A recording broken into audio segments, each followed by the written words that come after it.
Considero que os nossos sofrimentos atuais não podem ser comparados com a glória que em nós será revelada. A natureza criada aguarda com grande expectativa que os filhos de Deus sejam revelados, pois ela foi submetida à inutilidade, não pela sua própria escolha, mas por causa da vontade daquele que a sujeitou, na esperança de que a própria natureza criada será libertada da escravidão, da decadência em que se encontra, recebendo a gloriosa liberdade dos filhos de Deus. Sabemos que toda a natureza criada geme até agora, como em dores de parto. E não só isso, mas nós mesmos, que temos os primeiros frutos do Espírito, gememos interiormente, esperando ansiosamente nossa adoção como filhos, a redenção do nosso corpo. Pois nessa esperança fomos salvos. Mas esperança que se vê não é esperança. Quem espera por aquilo que está vendo. Mas se esperamos o que ainda não vemos, aguardamo-lo pacientemente. Da mesma forma, o Espírito nos ajuda em nossa fraqueza, pois não sabemos como orar, mas o próprio Espírito intercede por nós com gemidos inexprimíveis. E aquele que sonda os corações conhece a intenção do Espírito, porque o Espírito intercede pelos santos de acordo com a vontade de Deus. Até aí. Meus irmãos, vocês que têm acompanhado a exposição aos Romanos, têm aprendido e visto juntamente comigo, que Paulo já falou bastante nos primeiros capítulos a respeito da condição de todos os homens diante de Deus. Paulo nos falou a respeito da depravação total do homem. Depois ele nos mostrou que Deus proveu uma solução para o problema humano através do seu Filho Jesus. E que através de Jesus ele nos justificou. Falamos bastante a respeito da justificação, que é um grande tema na carta de Paulo aos Romanos. E Deus não só nos justificou, mas Ele tem trabalhado em nós. E ao mesmo tempo que Deus tem trabalhado em nós, nós também participamos neste processo.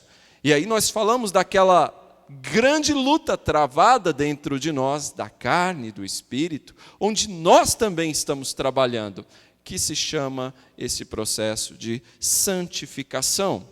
Então, uma vez unidos a Cristo pela fé, nós recebemos de Deus o Espírito Santo. E o Espírito Santo nos dá certeza da salvação, traz certeza e segurança ao nosso coração, certeza de que fazemos parte da família de Deus e que podemos então chamá-lo de Pai. O Espírito testifica em nosso espírito que somos filhos de Deus e podemos chamá-lo então de Pai. Recebemos não um espírito de escravidão, mas um espírito de adoção, diz o texto bíblico no início de Romanos 8. Mas isso não é tudo. Isso não é tudo que nós recebemos por estar unidos a Cristo. Estar unido a Cristo implica também em receber a glorificação. É sobre isso que Paulo passa então a falar. Assim como Cristo está glorificado hoje, aqueles que estão unidos a Cristo pela fé experimentarão a glorificação. E veja, irmãos, quando nós paramos apenas no perdão para os pecados, nós estamos com uma visão um tanto quanto míope ou pobre daquilo que Deus nos deu através de Cristo. Quando nós resumimos tudo aquilo que Deus em Cristo veio fazer conosco a apenas o perdão dos pecados, nós demos só o primeiro passo. Se nós enxergarmos aquilo que Deus veio fazer na nossa vida apenas como nos livrar do inferno, é uma visão muito pobre da salvação, daquilo que Cristo veio fazer por nós. A Bíblia nos diz que Ele não somente perdoou os nossos pecados, não somente nos justificou, não somente nos deu do seu Espírito, mas Ele ainda nos glorificará. Esse é o objetivo final, este é o alvo. Era isso que aconteceria com Adão e Eva se continuassem obedecendo ao Senhor. Eles não atingiram esse estágio, atingiriam, não fosse a desobediência. É isso que Cristo vem fazer, resgatar. A redenção implica também num objetivo final, que é a glorificação. Não é apenas nos livrar do inferno, mas é manifestar a glória de Deus em nós e nos fazer participantes desta glória. Veja bem, nós não seremos apenas espectadores, mas esta glória será manifestada em nós. Perceba o que diz o verso 18. Em nós. Mas, antes de falar da glória, Paulo nos fala sobre sofrimento. Percebam isso. É comum isso no apóstolo Paulo. Sempre que ele fala a respeito da glória, ele fala antes da realidade do presente, do que temos que passar antes de chegar lá. Sofrimento. A glória é precedida pelo sofrimento. Antes da glória, antes da coroa Cristo, antes de ser entronizado, antes de estar exaltado ao lado do Pai, Cristo passou pela cruz. Nós cantamos aqui o Salmo 24, levantai, ó portas, as vossas cabeças, para que entre o Rei da Glória. E quem é o Rei da Glória? É o Senhor Jesus Cristo. Mas antes de chegar no Salmo 24, da glória, ele passou pelo 22. Deus meu, por que me desamparastes? Ele passou pela cruz. Ele teve que conduzir suas ovelhas, o bom pastor, Salmo 23, até ser recebido na glória. Antes da glória veio a cruz. Então, meus irmãos, a primeira lição, o primeiro ensinamento deste texto, que você precisa saber, é que o sofrimento vem antes da glória. Sempre vem antes da glória. Irmãos, as aflições, as provações, as tribulações, os sofrimentos fazem parte da nossa vida neste mundo. O versículo 18 diz: considero que os nossos sofrimentos atuais não podem ser comparados com a glória que em nós será revelada. Paulo fala de sofrimentos atuais, reais, verdadeiros. Passamos e passaremos por sofrimentos. Isso é real. Isso você suporta no seu dia a dia. Talvez essa seja a realidade que você está vivendo, de muito sofrimento. Eu não conheço. Deus conhece bem. Talvez eu conheça alguns casos aqui. Mas Deus conhece muito bem cada um de vocês.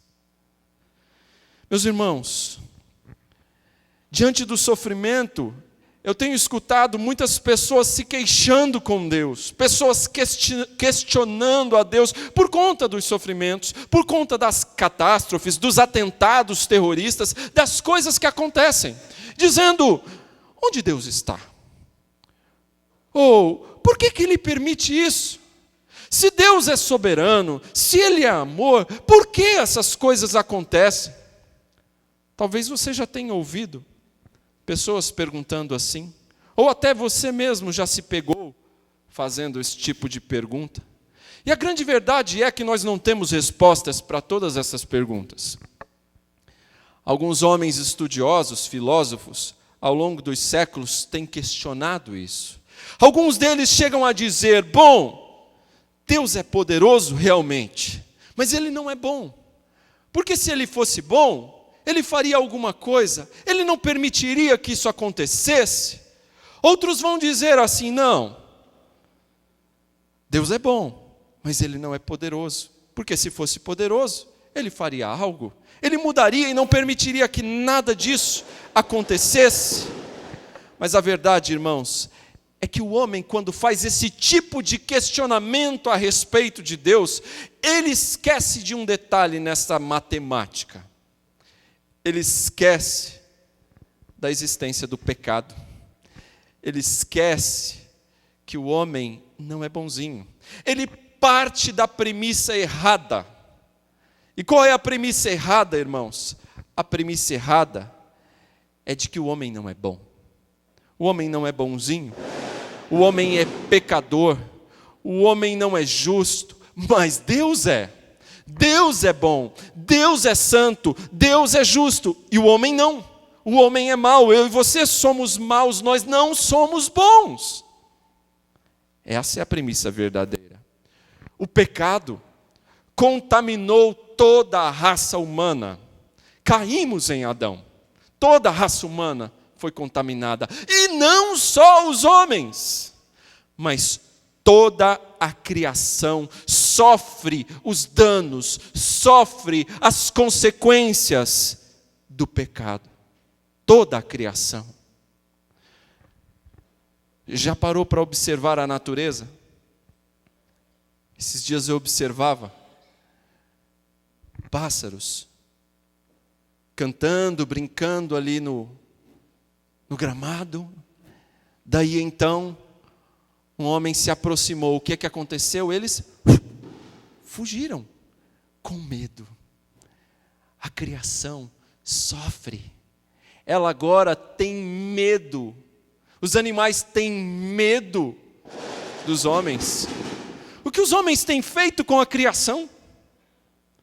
Destruído os rios, as florestas, mares e tudo mais. Os animais têm destruído. Muitos matam animais simplesmente por vê-los morrer, para ver a queda. É assim. O homem tem destruído. A criação também sofre com o pecado. Meus irmãos, essa é a realidade nua e crua descrita pelo apóstolo Paulo. E o apóstolo Paulo tinha completa compreensão do seu tempo. Ele tinha um claro entendimento do que é o sofrimento. Quando ele diz no verso 18, considero que os nossos sofrimentos atuais não podem ser comparados com a glória que em nós será revelada, Paulo sabia muito bem do que ele estava falando. Ele sabia que o sofrimento é real. Paulo tinha uma compreensão do tempo presente, um tempo de sofrimento. Ele sabia que o sofrimento não é fantasioso, não é ilusório, mas é real. Ele sentiu isso na pele. Depois da sua conversão, Paulo aprendeu o que era sofrer por amor a Cristo. Cristo já havia dito, você vai saber o que é sofrer pelo meu nome. E Paulo experimentou isso na pele.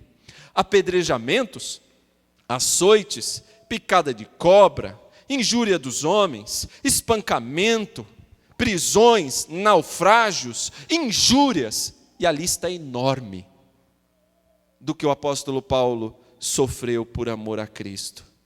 Então ele sabia muito bem o que era sofrer. Penso que só Jesus sofreu mais do que o apóstolo Paulo.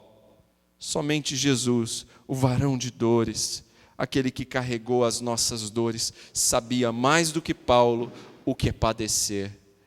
Mas veja, meus irmãos, este mesmo homem que sofreu tanto, disse com convicção que a dor, o sofrimento que nós podemos suportar nesse mundo é incomparavelmente menor que a glória que será manifestada em nós.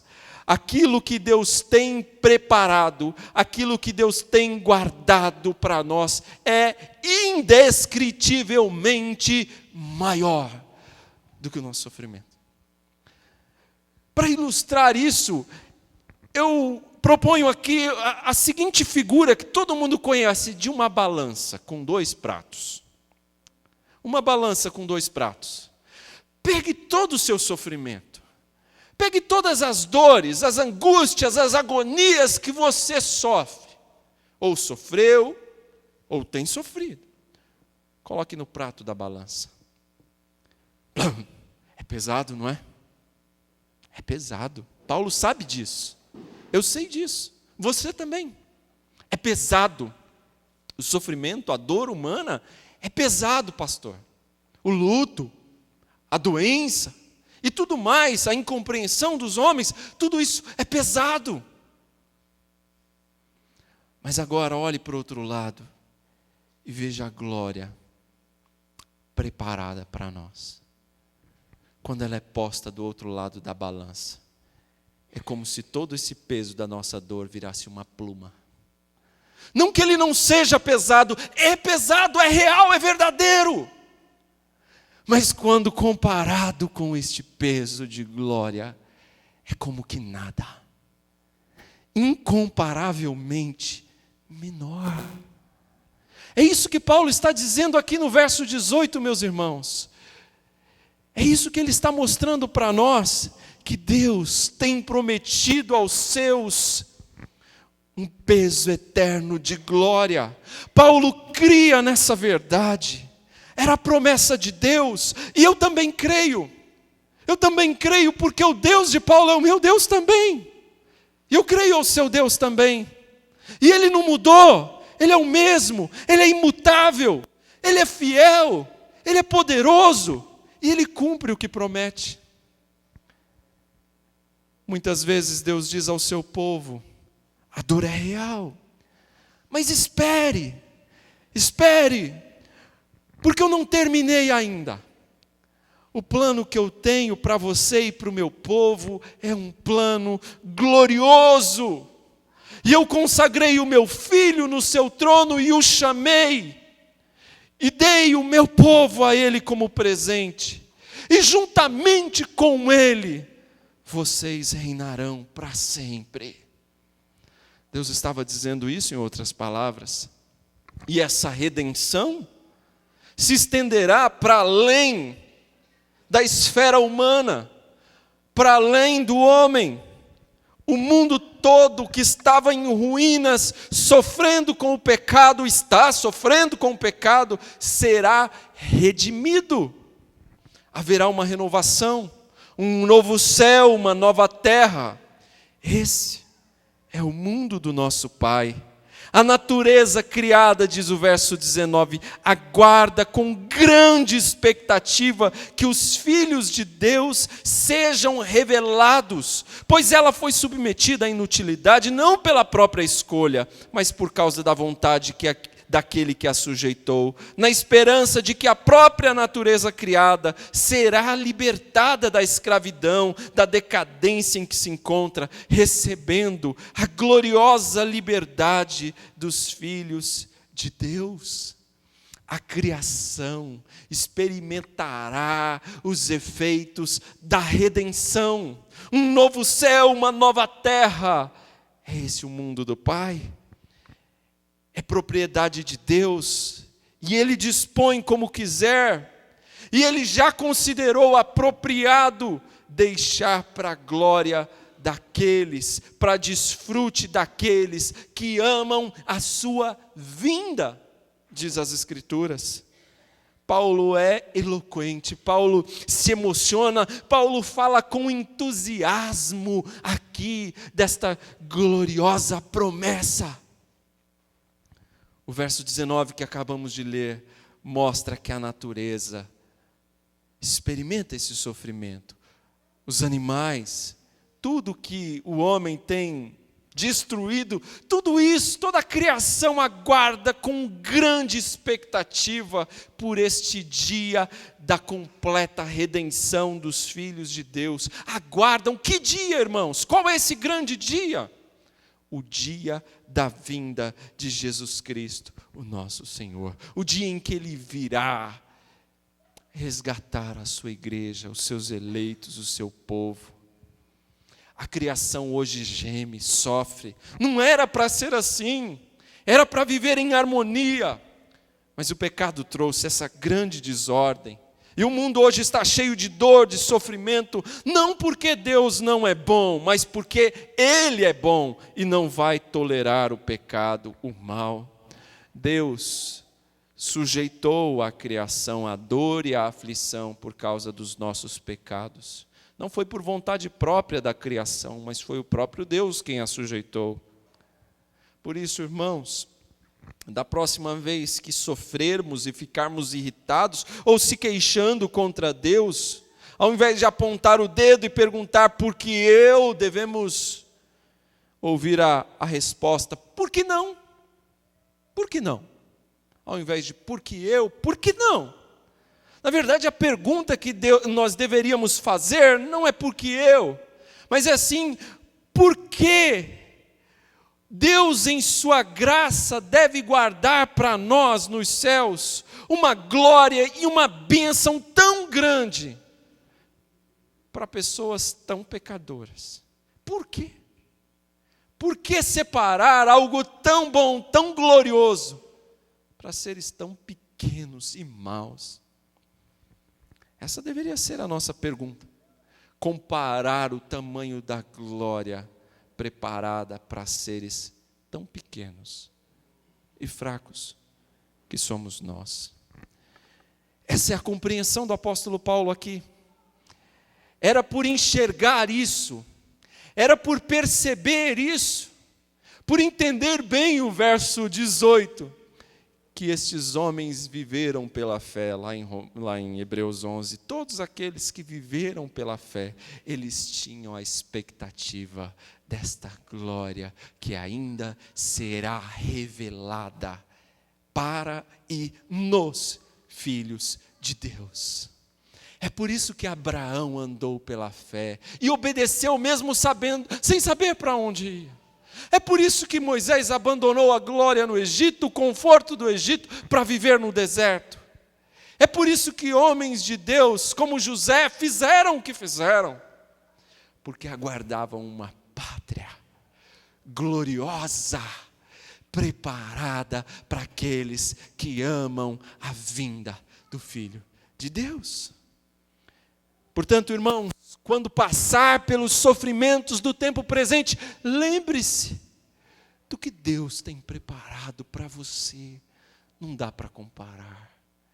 E ao lembrar-se disso, nós vamos suportar as aflições do tempo presente com disposição, com perseverança, com fé. O texto não para por aí. E nós temos aqui um segundo ensinamento, que é a esperança também vem acompanhada da agonia. E essa agonia eu resumo em 3 gemidos. O texto fala de gemidos e eu chamo aqui de agonia. A esperança vem acompanhada da agonia.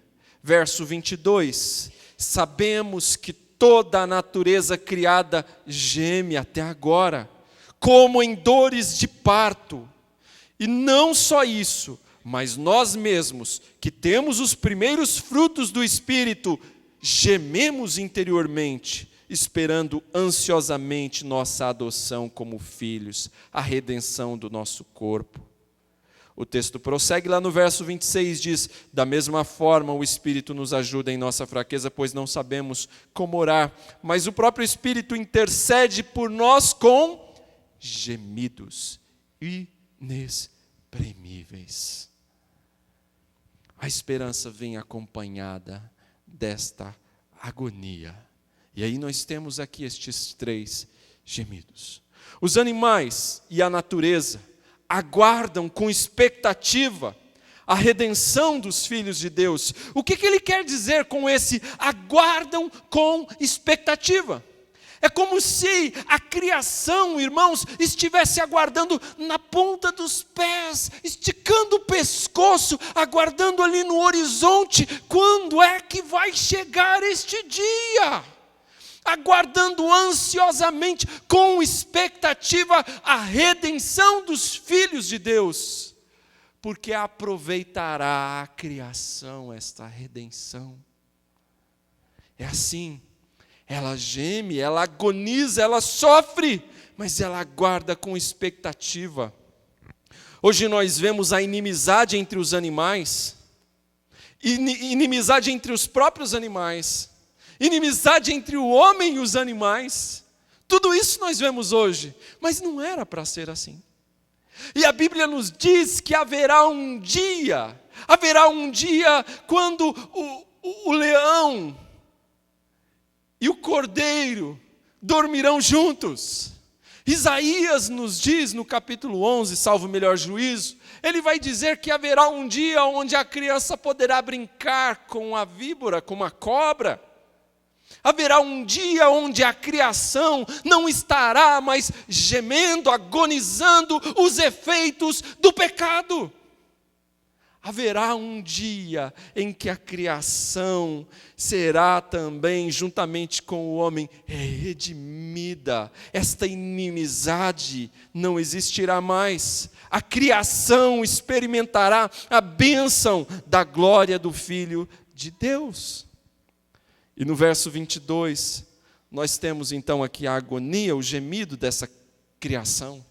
E essa agonia e o gemido da criação, Paulo vai fazer uma analogia aqui, irmãos, no verso 22, veja bem, ele fala que toda a natureza criada geme até agora como em dores de parto. Essa é a comparação que o apóstolo Paulo faz. Ele compara a agonia, o sofrimento, o gemido da criação a uma mulher que está em trabalho de parto. Toda a criação está assim. Está sofrendo dores de parto. Você já deve ter assistido na televisão, ou ouvido pelo menos notícias de como que é um parto normal. Como a mulher sofre, como ela agoniza, como ela sente dores quando está em trabalho de parto. Mas o que acontece depois que a criança nasce? O que acontece depois que ela pega o filho no colo? Ela se esquece de todo o sofrimento, de toda a dor. A criança nos seus braços, a alegria de ter o filho no colo, faz com que a dor desapareça. É assim. Toda a criação hoje está sentindo dores como uma mulher em trabalho de parto, aguardando esse dia do nascimento. Esse dia de alegria que está prometido. E não é só a criação. Nós também experimentamos esta agonia, experimentamos esta dor. É verdade, irmãos. E isso é comum a todos nós. Em alguma medida, todos nós experimentamos alguma dor. Se você não está experimentando hoje, talvez vai passar ainda por isso no futuro. Todos nós experimentamos esta agonia, assim como a criação.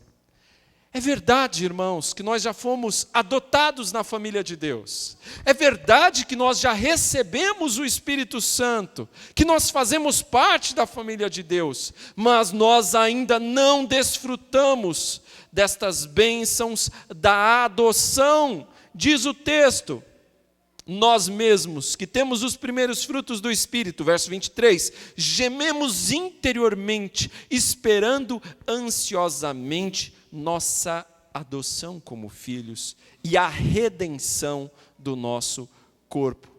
Por que nós também gememos e sofremos? Porque nós já experimentamos um pouquinho desta glória. Nós já experimentamos um pouquinho desta bênção na presença de Jesus e esperamos algo muito mais, muito maior. E hoje nós sofremos porque, embora salvos por Cristo, nós ainda não estamos no céu. Embora saibamos, irmãos, que estaremos no céu, nós ainda não estamos nele. Ansiamos por esse dia, aguardamos com expectativa, com esperança pelo dia em que entraremos no gozo do Senhor. Ouvir de Jesus: ó servo bom e fiel, entra no gozo do teu Senhor. Ansiamos com expectativa, na ponta dos pés, esticando o pescoço, aguardando por esse dia. Todos nós vivemos nessa expectativa, ansiando por isso, vivemos esta tensão do já e ainda não, já salvos em Cristo, mas ainda não completamente na presença dele, longe do pecado. Irmãos,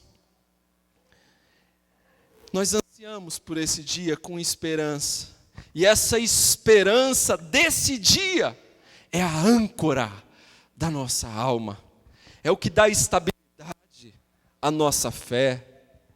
Quando nós tropeçamos e erramos, quando sentimos insegurança, nos sentimos incertos em nossa fé por conta de muitas aflições, aí vem esta esperança.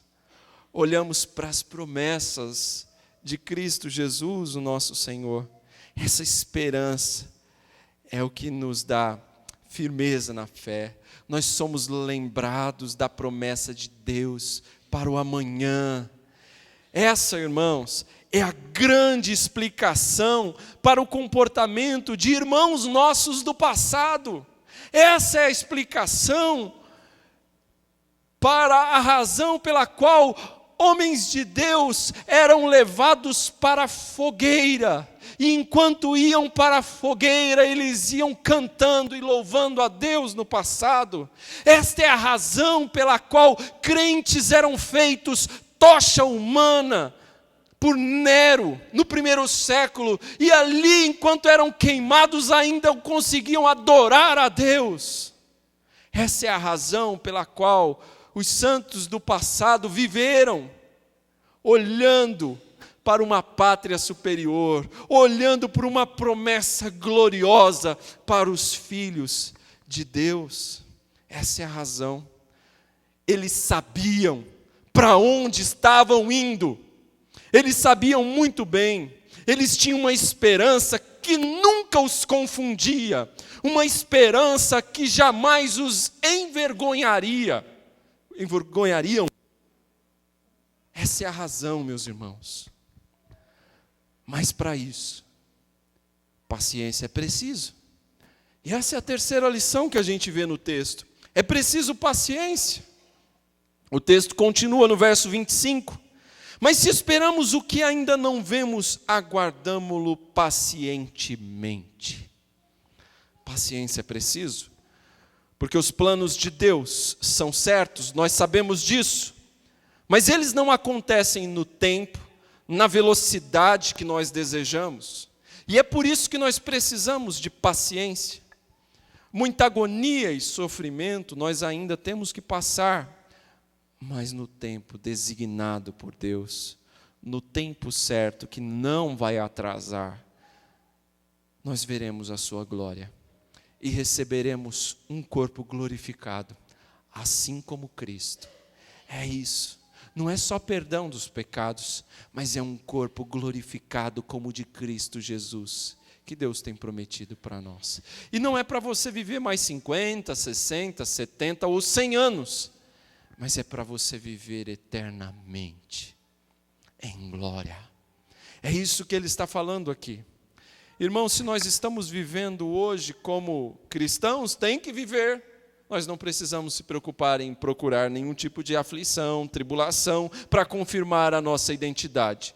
Porque se vivermos como cristãos nesse mundo, nós vamos experimentar perseguições, inevitavelmente. Porque o cristão e o cristianismo, ele está na contramão de tudo neste século 21. Nós estamos na contramão de tudo no nosso século. E se vivermos segundo Cristo, experimentaremos perseguições, experimentaremos sofrimentos. É por isso que essa mensagem é tão importante para nós hoje, porque sabemos que vivendo com Cristo, nós experimentaremos também sofrimentos. Estamos unidos a Cristo no seu sofrimento e também na sua glória. Mas não importa qual seja o sofrimento, nós sempre encontraremos conforto na certeza da glória futura, uma glória que é certa e que não pode ser comparada com o sofrimento do tempo presente. Meus irmãos, a nossa comunhão com Deus, o Pai, não é uma simples comunicação de um a um, quando nós oramos a Deus, não é uma simples comunicação nossa com Deus, pura e simplesmente. Nós estamos falando de uma relação trinitária. Quando nós falamos com Deus em oração, é uma relação trinitariana. O que é isso, irmãos? O que é isso, pastor? Que palavra é essa? Me explica melhor. Quando nós falamos com Deus em oração, nós o fazemos em nome de Jesus. E nós fazemos auxiliados pelo Espírito Santo. Uma das funções de Jesus agora, hoje, é interceder por nós junto ao Pai. João vai dizer na sua primeira carta, filhinhos, é assim que João nos chama, nós temos um advogado junto ao Pai. Jesus Cristo, o justo, Ele intercede em nosso favor junto ao Pai. Quando nós falamos com Deus em oração, nós falamos sabendo que temos alguém que intercede por nós junto ao Pai. Nós o fazemos através de Jesus, oramos em nome de Jesus. E sabe o que mais? É que nós não temos apenas um advogado no céu, que intercede por nós todos os dias, mas nós temos um que está dentro de nós, que é o Espírito. E Ele intercede por nós com gemidos inexprimíveis. E não pergunta para mim o que são esses gemidos inexprimíveis, que o nome já diz. São inexprimíveis. Não dá para explicar. Ele intercede por nós como um advogado também junto ao Pai. Nós temos o Espírito intercedendo por nós. Nós temos Cristo junto ao Pai intercedendo por nós. Quando falamos com o Pai, nós temos esta relação trinitária. Irmãos, assim é quando oramos. Não ousemos, irmãos, querer nos apresentar diante de Deus por nós mesmos, porque não seremos recebidos. Vestidos da nossa própria justiça, não seremos recebidos. Nossa própria justiça é trapo de imundícia. Mas vestidos pela justiça de Cristo, seremos recebidos. Contando com o auxílio e a intercessão do Espírito, que filtra as nossas orações, que nos ensina a orar como convém, que nos auxilia em nossas orações. Seremos ouvidos pelo Pai, porque aprenderemos com o Espírito a orar como convém. A oração é assim, uma atividade trinitariana, é orar ao Pai por meio do Filho, através do auxílio do Espírito Santo, em nossas orações. Meus irmãos, nós temos muitas fraquezas. O texto diz, no verso 26, da mesma forma o Espírito nos ajuda em nossa fraqueza, pois não sabemos como orar. Nós temos muitas fraquezas e até mesmo não sabemos orar. Não sabemos nem orar. Nós não somos, como diz a psicologia moderna, um gigante adormecido, alguém que tem um poder inato dentro de si. Não somos isso não, irmãos. Nós temos, ao contrário, muitas fraquezas. O poder não vem de dentro de nós, vem do alto. Vem do Altíssimo, é de lá que vem a nossa força. Ao contrário disso, nós tropeçamos sim em muitos erros, e às vezes nos mesmos erros de sempre, repetidos erros. Todos nós, indistintamente, temos nossas fraquezas. E o tempo mostra em cada um de nós os efeitos do pecado. Desde o nosso nascimento, nós caminhamos para a morte. Alguém já disse que quando a criança nasce, ela já está caminhando para a morte. O reverendo o reverendo Hernandes Dias Lopes, ele falando sobre esse assunto, ele disse uma frase que me deixou um tanto encabulado. Ele disse assim: cada fio de cabelo branco que surge em nossa cabeça é a morte nos chamando para um duelo. Tenho vivido uma guerra constante. Somos fracos, irmãos.